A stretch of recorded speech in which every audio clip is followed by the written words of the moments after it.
안녕하세요, 성도 여러분. 오늘은 마태복음 23장 29절에서 39절의 본문을 통해서 거짓된 신앙에서 벗어나는 길이라는 제목으로 하나님의 말씀 증가하겠습니다. 부제로는 생명을 상실한 신앙의 위선과 특징입니다. 뉴스에서 가짜 계란의 내용을 본 적이 있습니다. 중국 산동성에서 실제로 100% 화학 성분으로 만든 가짜 계란을 만들어 판매했다는 것이죠. 이 가짜 계란은 색깔부터 모양, 크기, 겉보기에는 진짜 계란과 거의 구분하기 힘들 정도로 정교하게 만들어졌다고 합니다. 구별하는 방법은 물에 삶으면 확연하게 차이가 난다고 하네요. 그런데 내가 모르고 이러한 계란을 먹었다고 생각해 보십시오. 그리고 내가 먹은 계란이 화학 성분으로 만든 가짜 계란이라고 알게 되었을 때 여러분의 기분은 어떨까요? 분노하지 않겠습니까? 2008년 중국에서 분유파동이라는 엄청난 사건이 일어났습니다. 식품업자들은 정부의 검역을 피해서 우유의 양을 늘려 추가적인 이득을 취하기 원했습니다. 그래서 영아들이 섭취하는 분유나 기타 유제품에 멜라민을 투여한 것입니다. 이를 섭취한 아동 8명은 사망했고 30만 명이 병원 진료를 받았습니다. 그런데 2020년 이 가짜 분유 파동이 다시 발생한 것입니다. 그 부작용이 머리가 커지는 질병이 발생했다고 합니다. 성도 여러분, 이런 가짜 분유를 사가지고 나의 자녀에게 먹였다고 생각해 보세요. 우리가 이런 일을 당했다면 얼마나 고통스럽고 의분에 차서 말하지 않겠습니까? 오늘 살펴보는 마태복음 23장의 내용도 이와 비슷합니다. 마태복음 23장은 영원한 생명과 구원을 가르치는, 그리고 알려줘야 할 책임 있는 유대교가 오히려 구원을 막는 종교가 되면서 예수님께서는 분노하시는 내용, 예수님께서는 그들에게 화가 있다고 선포하신 내용을 다룹니다. 이러한 문제의 주체가 되는 서기관과 바리새인들이 어떠한 신앙을 하는지, 그들의 외식적인 신앙, 거짓된 신앙의 실체를 드러내십니다. 마치 가짜 계란, 기형아를 만드는 분유파동, 이런 내용으로도 우리는 분노하죠. 그런데 마태복음 23장은 육체적인 질병, 고통을 넘어서 영원한 생명과 영원한 구원을 받지 못하도록 만드는 것입니다. 이러한 모습을 본 예수님께서는 얼마나 속상했겠습니까? 그래서 마태복음 23장에는 화 있을진저 외식하는 서기관들과 바리새인들이여, 이렇게 계속 반복하여 말씀하십니다. 그렇다면 여기에 등장하는 서기관, 바리새인들은 누구일까요? 이들은 백성에게 존경을 받았던 사람들이었습니다. 지금은 우리가 성경을 통해서 서기관, 바리새인들 나쁜 사람이야, 나쁜 종교인들이지, 종교 지도자들이지 얘기하지만 그 당시 때는 서기관, 바리새인들 굉장히 영향력 있고 인정받는 사람들이었습니다. 먼저 서기관은 그 당시에 중요하고 영향력 있는 직책이었어요. 이때는 인쇄술이 발달되지 않았기 때문에 거의 다 손으로 글을 써야 했습니다. 이 직분을 맡은 자들이 바로 서기관들이죠. 특별히 유대인의 서기관들은 성경을 보존해야 하며 필사하는 중요한 책임이 있었습니다. 그리고 성경을 지속적으로 필사함으로 보관뿐만 아니라 보급하여 말씀을 알려줘야 할 책임이 서기관들에 있었어요. 그들은 율법학자로서 성경을 깊이 있게 연구하고 그 깨달은 진리를, 깨달은 말씀을 가르쳐야 할 책임도 있었습니다. 그래서 대부분 바리새인들의 지도자적인 역할, 바리새인들을 지도하는 그 역할을 서기관들이 맡았습니다. 어쩌면 오늘날 신학 교수라고 생각할 수 있겠습니다. 두 번째, 그러면 바리새인들은 어떤 자들일까요? 분리된 자라는 뜻을 가지고 철저하게 말씀대로 살고자 하는 사람들의 모임입니다. 아주 거룩하고 좋은 의미를 가진 모임이죠. 이들은 말씀대로 살기 위해서 613개가 되는 조항들을 만들어서 철저하게 지키자, 이것을 강조했습니다. 혹 이렇게 지키지 않는 사람들 보게 되면 정죄했어요. 또한 안식일에 하지 말아야 할 39가지의 조항들을 만들었습니다.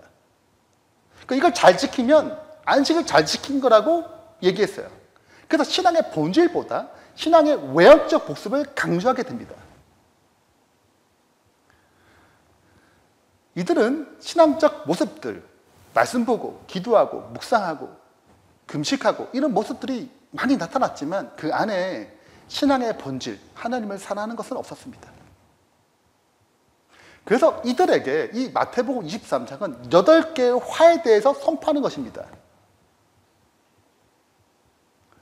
마태복음 23장을 자세히 살펴보면 저는 7개의 화인데 14절에 난해의 주까지 포함하게 되면 8번의 화가 있을저다라고 기록하고 있습니다. 먼저 23장 1절부터 12절까지는 무리와 제자들에게 그 당시에 거짓된 신앙의 위험성을 언급합니다. 그리고 13절부터 시작해서 8개의 화를 언급하고 말씀하시고 하나님의 심판을 피할 수 없다고 얘기합니다. 그러나 하나님께서는 그들을 구원하기 위해서 끊임없는 사랑으로 돌아오라고 말씀하시는, 부르짖는 것으로 이 23장은 끝을 맺습니다.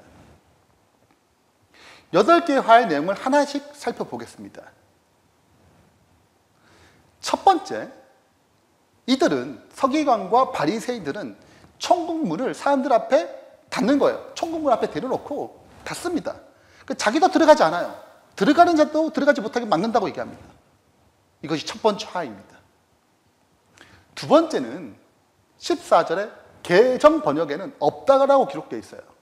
그러나 그 난해주에 보면 마가복음 12장 40절, 누가복음 20장 47절과 유사한 구절이 다른 사본에 있다라고 얘기하고 있습니다.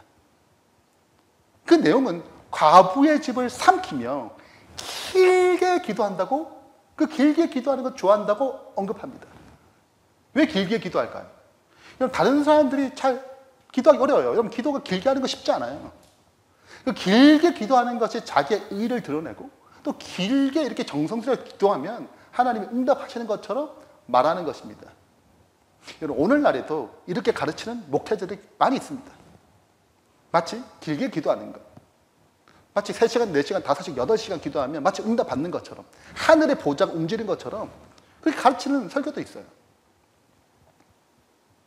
세 번째는 열심히 교인하는 사람을 얻기 위해 노력합니다. 바다, 육지, 두루 다닙니다. 전도해요. 그리고 얻었습니다. 그러면 너희보다 배나 더 지옥의 자식을 만든다고 선포합니다. 잘못된 가르침으로 교인을 망하게 만드는 것이죠. 네 번째는 그 서기관과 바리새인들이 어떤 사람인가? 눈이 먼 맹인이다, 눈이 먼 사람이다 라고 말하는 것입니다. 영적 분별력이 없다는 것이죠. 그래서 헛된 맹세로 백성을 혼란시키는 자, 무엇이 진짜고 무엇이 가짜인지 분별하지 못하는 그런 자들이라고 말합니다. 다섯 번째는 헌금을 다루는데 11조와 기타 헌금을 잘 내지만 그 헌금 안에 하나님 사랑하는 마음, 궁결한 마음, 믿음, 이것이 없다고 얘기합니다. 즉 본질 없는 신앙을 갖추는 것이죠. 본질 없는 신앙으로 말미암아 그들의 신앙이 썩어가고 있다고 언급합니다. 여섯 번째는 그 서기관과 바리새인들이 겉모습은 깨끗하게 보입니다. 그러나 그 안에는 탐욕과 방탕이 가득하다고 말합니다. 이어서 일곱 번째도 비슷한 맥락에서 회칠한 무덤 같다고 말합니다. 이 무덤은 들판과 길 옆에 있는 가난한 자들의 무덤을 가리킵니다. 여러분, 가난하니까 죽은 사람들을, 자기 가난하니까 죽은 사람들을 좋은 곳에 묻어둘 수가 없어요. 그래서 들판이나 길 옆에 가가지고 묻어두는 것입니다. 흙으로. 그럼 비가 오면 어떻게 될까요? 다 쓸려 나가죠. 그러면 시체가 드러납니다. 부패한 시체, 뼈다귀 이런 게 드러나는 것입니다. 그래서 유대교에서 6월절 행사가 시작되면 사방에서 모이잖아요. 그럼 그걸 만약에 밟게 되면 어떻게 될까요? 부정하겠죠. 그래서 그 가난한 자의 무덤에 하얗게 분칠을 하는 것입니다. 절기에 예루살렘에 찾아오는 순례자들이 무덤을 쉽게 분별해서 부정하지 않도록 하기 위한 거죠. 율법에 의하면 시체나 무덤을 만진 사람은 7일 동안 부정하게 되기 때문에 그 부정을 타게 되면 성전에 예배로 왔는데 부정해서 성전에 들어갈 수가 없어요. 억울하지 않겠어요? 멀리서 봤는데. 그래서 그 가난한 무덤들을 회칠함을 통해 가지고 그런 일이 발생하지 않도록, 그리고 또 회칠하게 되면 깨끗하게 보이지 않아요. 그래서 예수님은 이러한 모습을 통해서 서기관과 바리새인의 신앙이 회칠한 무덤같이 겉모습 보기에는 깨끗하지만 그 안에는, 그 마음에는 썩고 죽은 부패가 가득하다고 말씀하시는 것입니다. 마지막으로 서기관과 바리새인들이 하나님의 복음을 전하는 하나님의 종들을 핍박하고 죽였다고 말합니다. 서기관과 바리새인들이 겉으로는 신앙이 정말 잘하는 것처럼 보이잖아요. 그리고 하나님의 뜻을 알고자 열망하는 것처럼 보이잖아요.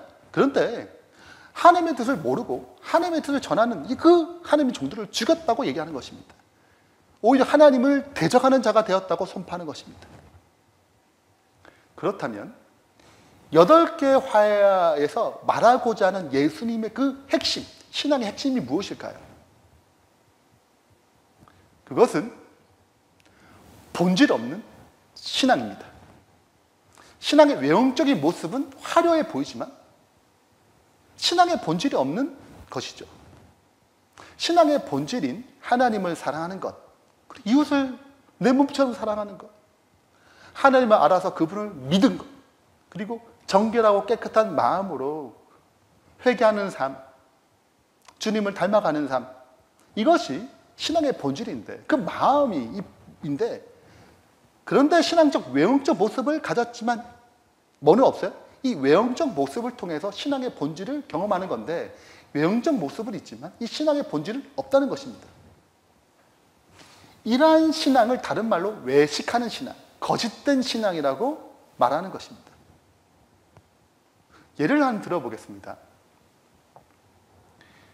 결혼을 앞둔 예비 신부가 여러분에게 찾아왔어요. 그래서 결혼 생활이 뭐예요? 어떻게 하면 결혼 생활을 잘하는 거예요? 물었다고 합시다. 여러분은 뭐라고 대답하겠어요?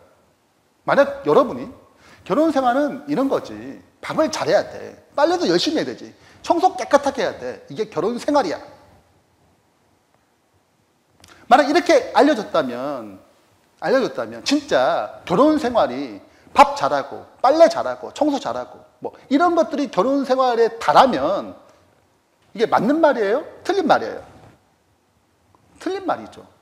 부부 사이의 관계가 심각해서 깨어졌는데 밥을 잘하고 빨래를 잘하고 청소를 잘하면 뭐가 의미가 있겠어요? 이미 관계가 깨졌는데. 결혼의 본질은 사랑하는 것입니다. 사랑하는 남편과 사랑하는 아내가 아름다운 친밀한 관계를 맺는 것, 이것이 결혼의 본질인 거죠. 그리고 이러한 사랑의 관계를 잘하기 위해서 밥도 하고 빨래도 하고 청소도 하고 이런 서로의 어떤 그 관계를 이어가는 것이죠. 즉 이런 외식적 행동을 통해서 본질이 담겨 있는 것입니다. 그런데 부부 사이의 관계가 심각해서 깨져 있는데 밥 잘하고 빨래 잘하고 청소 잘하면 정말 결혼 생활 잘하고 있다, 그렇게 생각한다면 그건 착각인 것이죠. 예수님 바로 마태복음 23장에서 바리새인과 서기관들이 지금 잘못된 결혼 생활을 하고 있는데 잘하고 있다고 착각한다고 얘기하는 것입니다. 이것이 화라고 얘기하는 거예요.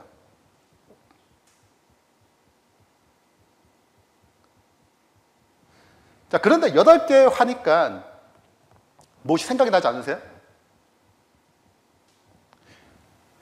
8가지 화와 대조적이지만 비슷한 느낌을 주는 내용이 있습니다. 그것이 무엇일까요? 네, 바로 마태복음 5장에 등장하는 팔복입니다. 마태복음 5장의 팔복과 마태복음 23장의 팔화는 대조적인 느낌이지만 핵심은 동일합니다. 잘 아는 팔복을 생각해 보세요. 심령이 가난한 자가 복이 있습니다. 애통하는 자가 복이 있고, 온유한 자가 복이 있고, 의에 줄이고 목마른 자가 복이 있고, 긍휼이 여기는 자가 복이 있고, 마음에 청결한 자가 복이 있고, 화평케 하는 자가 복이 있고, 의에 위하여 핍박받는 자가 복이 있습니다. 여러분, 여기 팔복을 보게 되면 겉으로 드러나는 신앙의 모습이 없어요. 다 본질을 다룹니다. 뭐 기도하고 말씀 보고 헌금 잘하고 봉사 잘하라 이런 말이 없어요.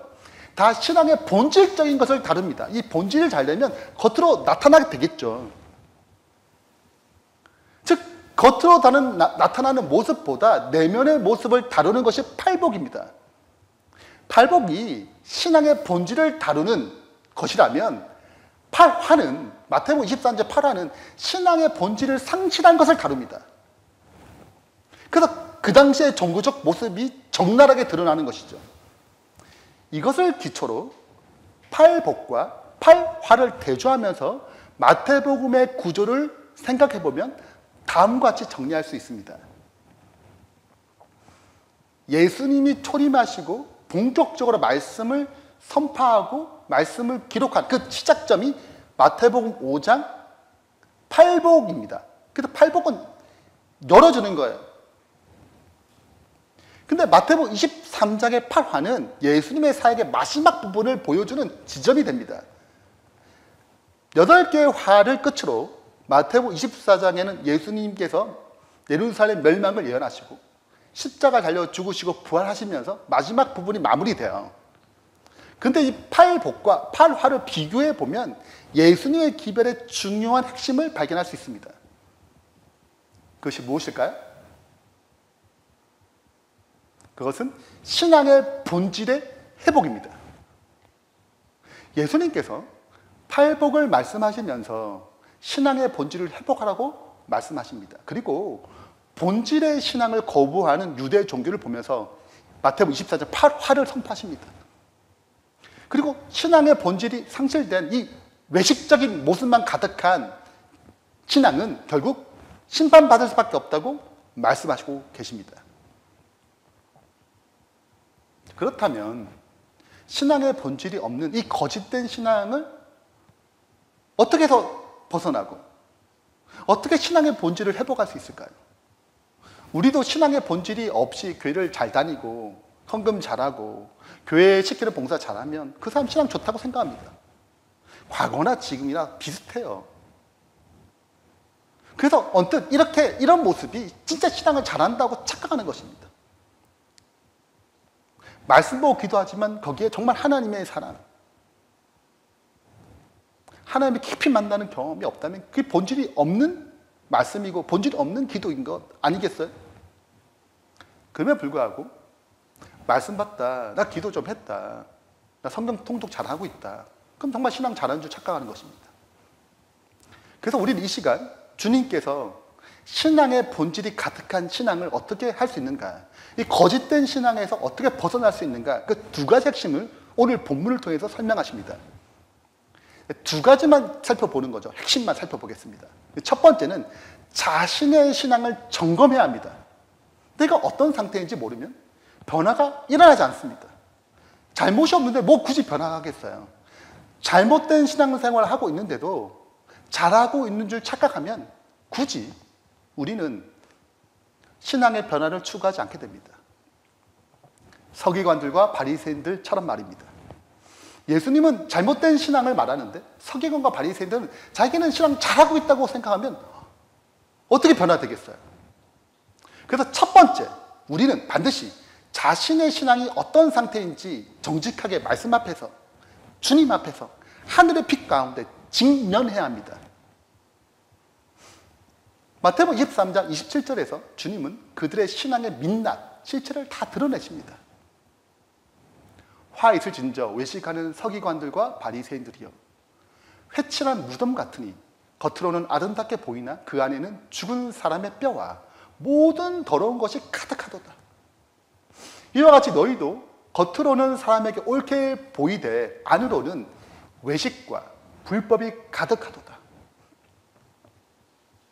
8개의 화를 얘기하면서 예수님이 이렇게 말씀하십니다. 그들의 신앙의 실체를 드러내십니다. 민낯을 드러내세요. 그러면 이 말씀을 들으면 기분이 나쁠 수 있어요. 근데 궁극적으로 겸손하게 그것을 받아들이고 자기의 신앙을 그 말씀 앞에 직면해야 되죠. 그럼 변화가 일어나는 것입니다. 니고데모는 그렇게 해서 변화됐습니다. 그러나 대다수의 바리새인들과 서기관들은 그치 못했습니다. 계시록 3장 17절 18절에 잘 아는 라우디아 교회의 상태를 얘기합니다. 내가 말하기를 나는 부자라 부유하여 부정한 것이 없다 하나 내 공고한 것과 가련한 것과 가난한 것과 눈먼 것과 벌거벗은 것을 알지 못하는도다. 내가 너를 공고하노니 내게서 불로 연단된 금을 사서 부유하게 하고 흰옷을 사서 벌거벗은 수치를 보이지 않게 하고 안약을 사서 눈을 발라 보이게 하라고 말씀하십니다. 자신의 부족한 상태를 알아야, 자신의 신앙의 실체를 알아야 변화가 일어납니다. 그래야 금도 사고 옷도 입고 안약도 사서 영적 분별력을 가질 수 있지 않겠습니까? 근데 나는 금이 있어, 부유한 자야, 옷을 입었어, 나는 벌거벗지 않았어, 나는 안약이 있어, 눈이 밝아, 이렇게 착각한다면 어떻게 내 삶에 변화가 일어나겠어요? 여러분, 우리 병원에서 검진합니다. 이유가 뭘까요? 엑스레이, 초음파, 혈액 검사도 하고 또 심각하면 또 MRI 검사도 하기로 합니다. 이유가 뭡니까? 그래야 어떤 질병에 걸렸는지 명확히 알게 되고 처방전, 그 질병을 치유할 수 있는 방법을 알려줄 수 있는 것이죠. 이처럼 신앙도 점검이 필요합니다. 너희는 믿음 안에 있는가? 너희 자신을 시험하라고 얘기합니다. 너희 자신을 확증하라고 얘기합니다. 예수 그리스도께서 너희 안에 계신 줄 너희가 스스로 알지 못하느냐? 그렇지 않으면 너희가 버림받은 자니라. 이어서 예레미야가 3장 40절에는 우리가 스스로 우리의 행위를 조사하래요. 여호와께로 돌아가자. 우리가 우리의 삶을, 행위를 조사해야 됩니다. 말씀 앞에서 주님의 빛 가운데서 살펴봐야 해요. 신앙을 점검하라는 것입니다. 과거 기독교의 믿음의 거장들이 쓴 전기들을 읽어보면 그들은 대부분 매일 하루를 마감하면서 돌아보면서 주님의 뜻대로 살았는지 자신의 신앙을 점검하면서 살았습니다. 그들은 매일 시간을 내어서 자신의 하루를 돌아보고 기도하는 시간에 자신의 죄악을 회개하면서 하나님께 감사하며 하루를 마감했습니다. 구원의 외적인 증거가 차고 넘쳤어요. 그런 분들이 구원을 자주 점검하고 두려워했습니다.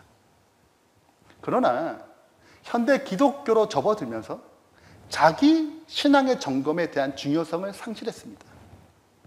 그러므로 우리는 다시 신앙 점검에 대한 필요성을 회복할 필요가 있는 것입니다. 우리는 스스로 살피고 마음을 엄격하게 점검하고 죄를 철저하게 회개하고 지극히 높으신 하나님께 우리의 서약을 새롭게 하는 시간을 바쳐야 합니다. 형제여, 간단한 질문들을 통해서 자신의 신앙을 점검하고 있는가? 신앙의 점검을 요청받고 있는 것입니다.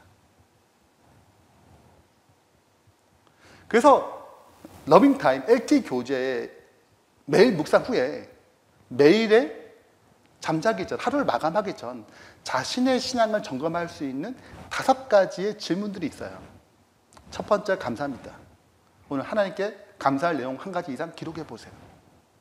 여러분, 감사가 주는 굉장한 큰 축복과 은혜가 있습니다.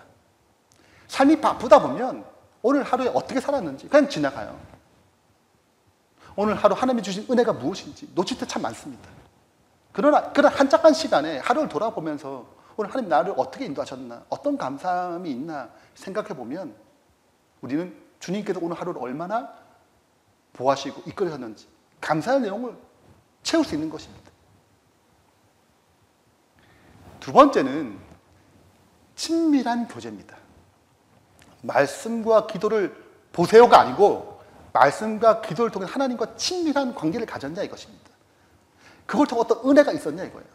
내가 생각이 바뀌고 내 마음이 바뀌었냐 이것입니다. 새로운 도전을 줬느냐 이거예요. 우리를 창조한 중요한 목적은 사역이 아니고 하나님과의 사랑의 관계를 갖는 것입니다. 이것이 첫 번째입니다. 그래서 신앙훈련의 가장 첫 번째는 하나님과 친밀한 훈련이 돼야 합니다. 친밀한 관계를 맺는 훈련이 돼야 합니다. 내 자신을 정말 오늘 하루 말씀과 기도로 하나님 앞에 친밀한 관계를 가졌는지 점검할 필요가 있는 것입니다. 바쁘다는 핑계로 혹시 말씀과 기도를 놓치고 있지 않나요? 다시 점검을 통하여 회복해야 되는 것입니다. 세 번째는 복음의 승리인데 우리 삶 가운데 유혹이 찾아오고 시험이 찾아와요. 부정적인 감정이 찾아옵니다. 짜증날 때가 있어요. 상황과 감정이 막 휘둘려가지고 계속 기분이 언짢을 수 있습니다. 그때 예수님의 이름을 부르며 그분을 의지하며 승리했는가? 오늘 하루를 예수님을 의지하면서 살았는가? 점검할 필요가 있는 것입니다. 네 번째가 그분의 음성을 듣고 내가 순종했는가? 이것입니다. 하나님과 대화하면서 내 마음 가운데 주신 성령의 음성은 무엇이었는지, 예수님이라면 어떻게 행했을까 질문하며 내게 들려주신 말씀에 따라 순종했는지 자신을 살펴보는 것입니다. 마지막으로 임재의식과 회심입니다. 매 순간 하나님의 임재를 의식하며 요셉이 그랬듯이, 에녹이 그랬듯이 그분을 생각하기 위해 어떤 노력을 했는지, 하나님과 동행하는데 방해하는 것이 무엇인지 회개하고 자신을 살펴보는 것입니다. 이렇게 하루를 살펴보고 점검하게 되면 내 삶의 변화가 무엇인지, 어떤 은혜를 받았는지 더 깊이 주님을 의지하는 역사가 일어나는 것입니다. 그러므로 거짓된 신앙, 외식적인 신앙에서 벗어나려면 가장 첫 번째 자신을 주님의 말씀 앞에서, 주님 앞에서 점검해야 합니다. 그래야 외식적인 신앙에서, 거짓된 신앙에서 신앙의 본질을 회복할 수 있습니다. 그래서 균형 잡힌 그리스도인이 될 수 있는 것이죠. 거짓된 신앙에서 벗어나는 두 번째 길은 하나님의 사랑을 깨닫고 신앙의 본질을 구하는 것입니다. 신앙의 본질의 핵심은 사랑입니다.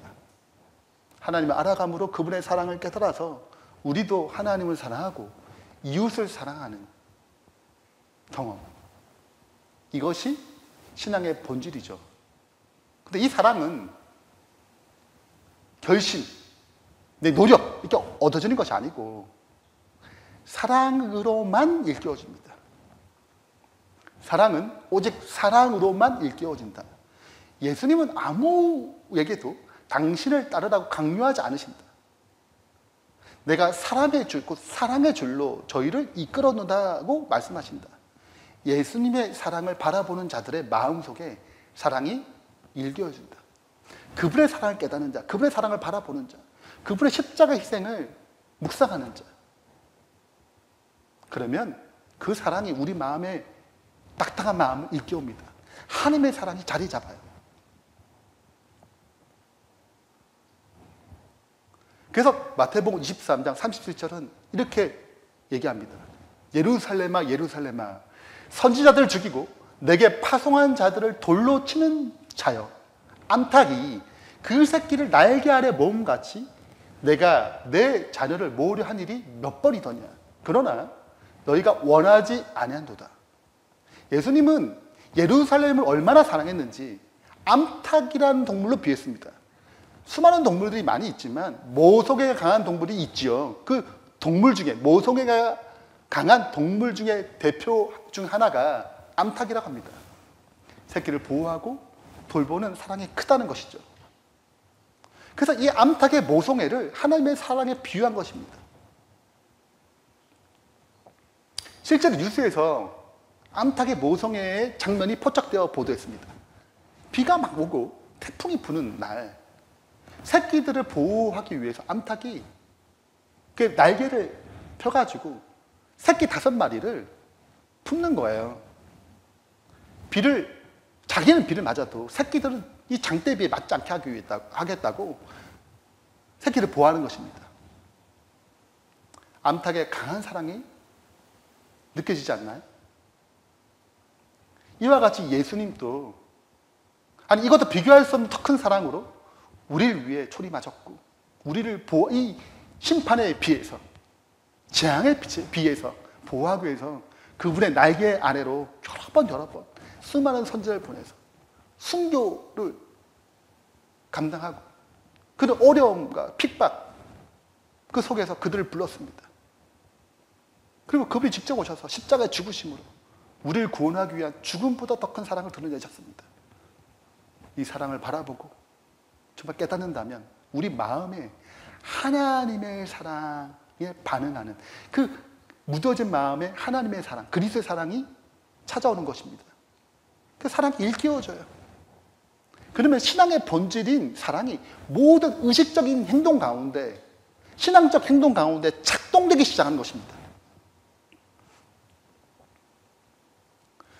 크리스마스 선물이라는 이야기를 잘 아시리라 생각합니다. 가난하지만 서로 사랑하는 부부 짐과 벨라가 있었습니다. 그들은 가난했지만 소중한 것들을 하나씩 갖고 있었어요.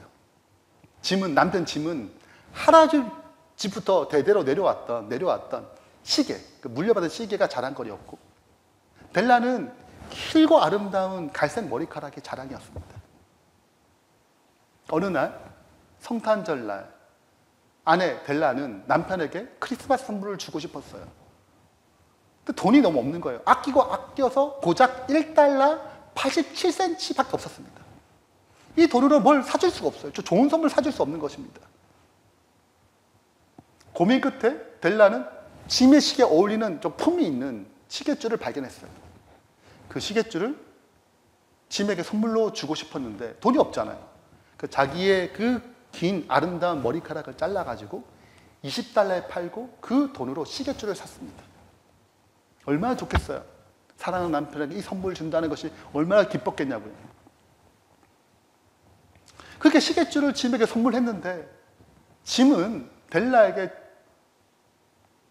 벨라에게도 자기도 선물 주고 싶어가지고 자기 그 시계를 그 자랑하는 시계를 시계 가게에 팔고 최고급 머리핀, 그 아름다운 머리카락에 어울리는 머리핀 세트를 선물로 해줍니다. 아이러니한 상황이 놓여있게 된 거죠. 아내 델라는 이러한 이 모순적인 상황에 눈물을 흘립니다. 짐은 괜찮다며 달래고 이들은 서로 사랑하면서 이 이야기가 마무리되죠. 서로를 향한 사랑이 이 어려운 속에서 그 시계줄 그리고 그 머리핀 별거 아닌 것처럼 보이겠지만 사랑이 가득한 외형적 모습인 거예요. 이 책의 원제목은 크리스마스 선물이 아닙니다. 이 책의 원제목은 동방박사의 선물입니다. 저자 온 헨리는 왜 이런 제목을 붙였을까요? 동방박사의 선물. 그 이유를 그는 이렇게 설명합니다. 부부에 부족해 보였던 그 선물이 동방박사들이 예수님께 보낸 그 선물만큼이나 값지다는 거죠. 동방박사의 선물은 금, 탕류, 유향 굉장히 비싼 거잖아요. 그리고 그분을 향한 간절한 마음도 있었습니다. 근데 이 부부의 선물은 그것에 비교하면 정말 가격도 별거 아니에요. 그러나 왜 값지다고 표현한 이유가 뭐예요? 선물이 좀 빈약해 보이지만 서로를 향한 사랑이 가득하기 때문에 그렇습니다. 본질이 가득한 거죠. 우리의 모든 신앙 활동 안에 하나님의 사랑을 가득하게 우리도 구해야 합니다. 그래야 신앙의 본질이 회복됩니다. 거짓된 신앙, 외식된 신앙, 거기서 벗어날 수 있어요.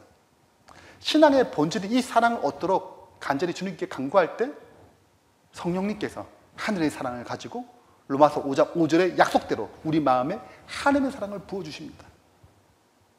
구하라 그리하면 주실 것이라고 주님 약속하셨습니다. 이러한 사랑으로 가득 찬 신앙이 우리 삶 가운데 재현되기를 주의 이름으로 축원합니다. 이제 결론을 맺겠습니다. 마태복음 23장을 통해서 거짓된 신앙에서 벗어나는 길, 그 핵심 두 가지 방법을 살펴보았습니다. 첫 번째는 자신의 신앙을 점검해야 한다는 것입니다. 하나님의 빛, 그분의 말씀 앞에서 나의 신앙이 어떠한지 직면하게 될 때 나의 잘못된 신앙체계에서, 거짓된 신앙체계에서, 외식하는 신앙체계에서, 형식적인 신앙체계에서 벗어날 길을 발견할 수 있습니다. 그렇지 않으면 자신의 신앙에 대해 착각하는 것입니다. 괜찮다고. 그래서 바리새인처럼 멸망의 길로 가는 신앙인데 알지 못할 수 있습니다. 두 번째는 하나님의 사랑을 깨닫고 신앙의 본질, 그 사랑을 구하는 것입니다.